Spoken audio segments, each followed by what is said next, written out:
Welcome back to Architectural Adventures brought to you by Historic Springfield Society. I'm your host Kylie, and this is my co-host Fillmore.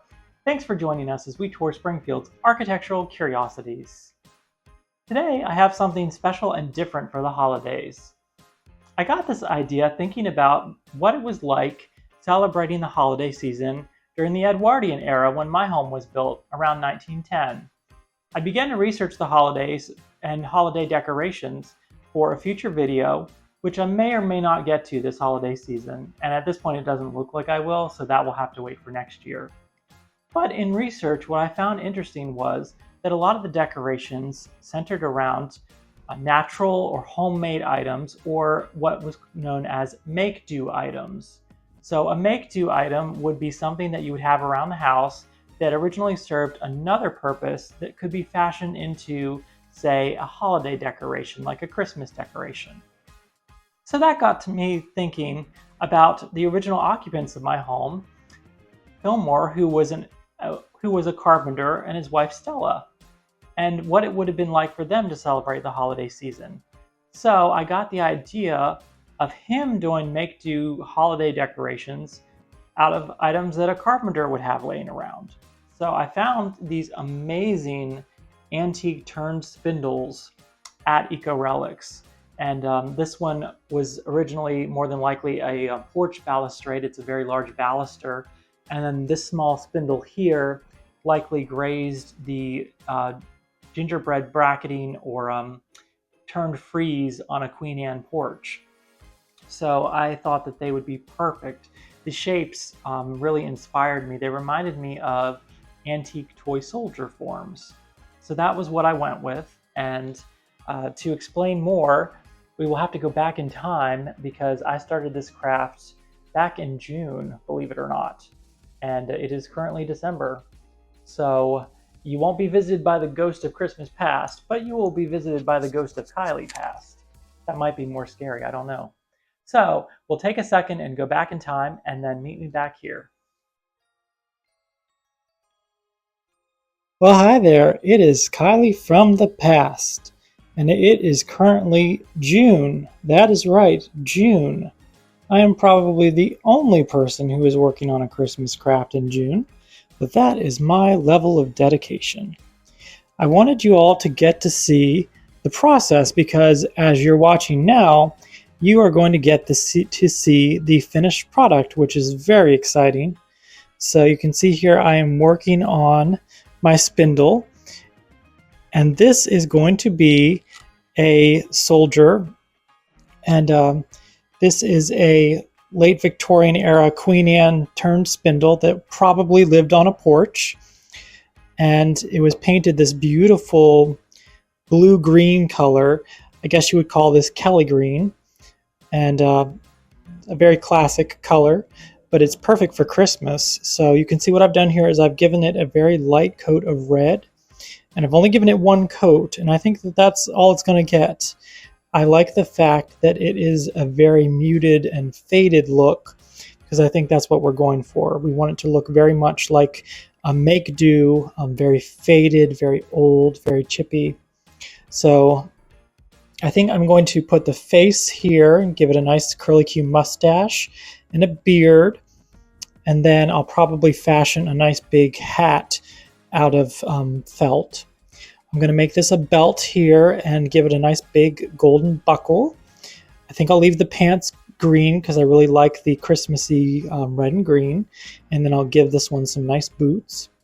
And then over here we have this nice big guy. So you can see it already is starting to look like a soldier. It's amazing what paint will do. This is a very large turned baluster that was on a front porch. It was probably either on a Queen Anne or a colonial revival style house.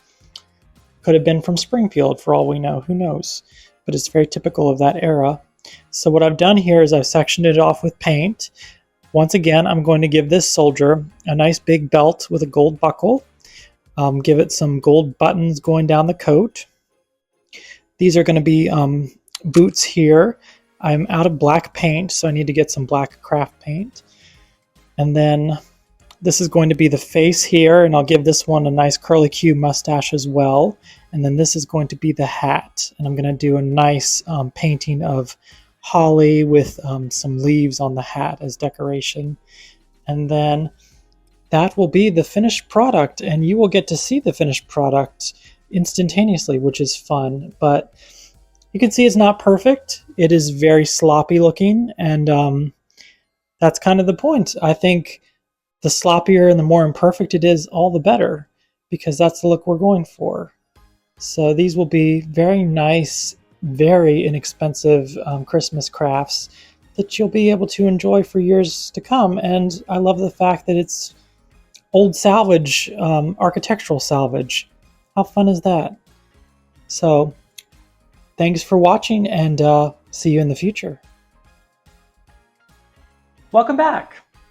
Well, you can see that the final products aren't much different from what I was envisioning in my head. The only small change that I made was I didn't end up fashioning a top hat out of felt here. I didn't think that it needed it. I liked the contrast of the green, so I decided to keep the green here, and I incorporated the face and head into the red part of this spindle. Overall, I'm very pleased with the result. I did tone down this red U here. You may notice that it's not as vibrant as it was in the other video. Of course, the surrounding colors did help to tone it down a bit, but I have found using the color red that is the first color that our eyes are drawn to, and it was just a little bit too vibrant, even for a holiday decoration.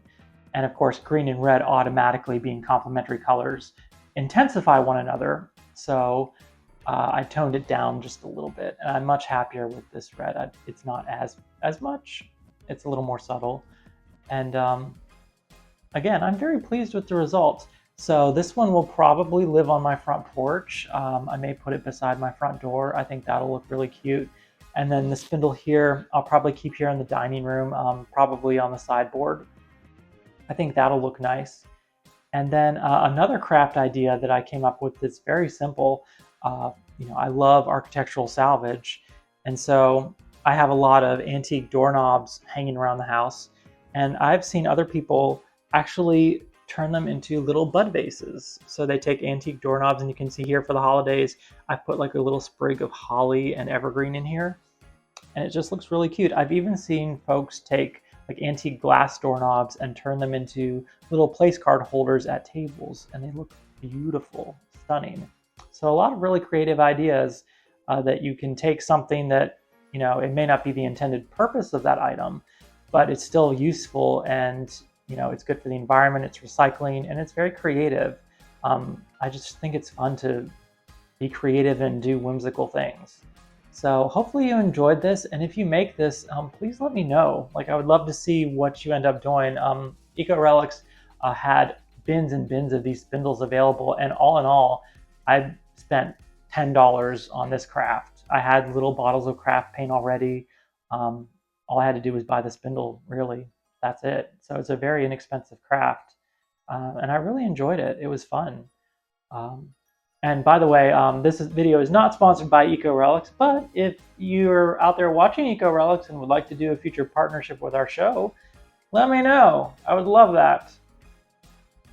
So anyhow, thank you all so much for watching. We hope that you have a wonderful and joyous holiday season with friends and family, and I will see you next time. Thanks for stopping by.